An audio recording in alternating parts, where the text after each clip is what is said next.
Hareket eləsinlər, dayanmasınlar. Partiya xoşunuza gəlmir. Hareket edin, beğenmeyin. Karşı taraf. Hareket edin. Hansıdır ki, bizim oğullar bükülüb gəlmişdi. Bu nə bayraqdır? Hamımızın əlində Azərbaycanın bayrağı olmalıdır. Çünki bu Azərbaycan bayrağına bizim oğullarımız bükülüb gəlir. 44 günlük müharibədə bizim oğullar bükülüb gəlir. Mən bu ağ bayrağımızı qəbul eləmirəm, bir şəhid anası olaraq. Ümumiyyətlə Mehriban xanım görmüşdünüz bayrağı? Mən birinci dəfə də görürəm bu ağ bayrağı.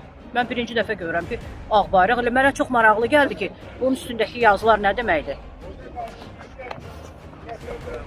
Sağ ol, ay xala, ağzına sağlıq, düz deyirsən. Sağ ol.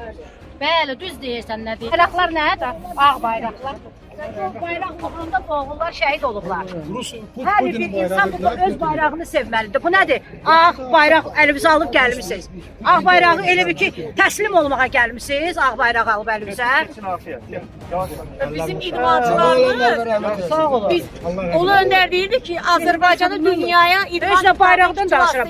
O vaxtda düşmən şanlı bayrağımız qalxıb. düşməndən qorxurdular. Düşmən bizdən qorxur. Ağ bayraq qaldırırdı. Bunlar da ağ bayraq qaldırırlar. Azərbaycan bir dənə bayraq var. Hansıda ki 44 günlük müharibədə bu oğullar bükülüb gəliblər. Halal olsun sizə. Baxıram bayrağı, bu nədir belə ağ rəngdə bayraq? Mənim 48 yaşım var, mən ağ bayraq indi görürəm. Xala Rəsul Quliyev partiyası. Tanımıram mən heç bir Rəsulu da tanımıram, heç kimi də tanımıram.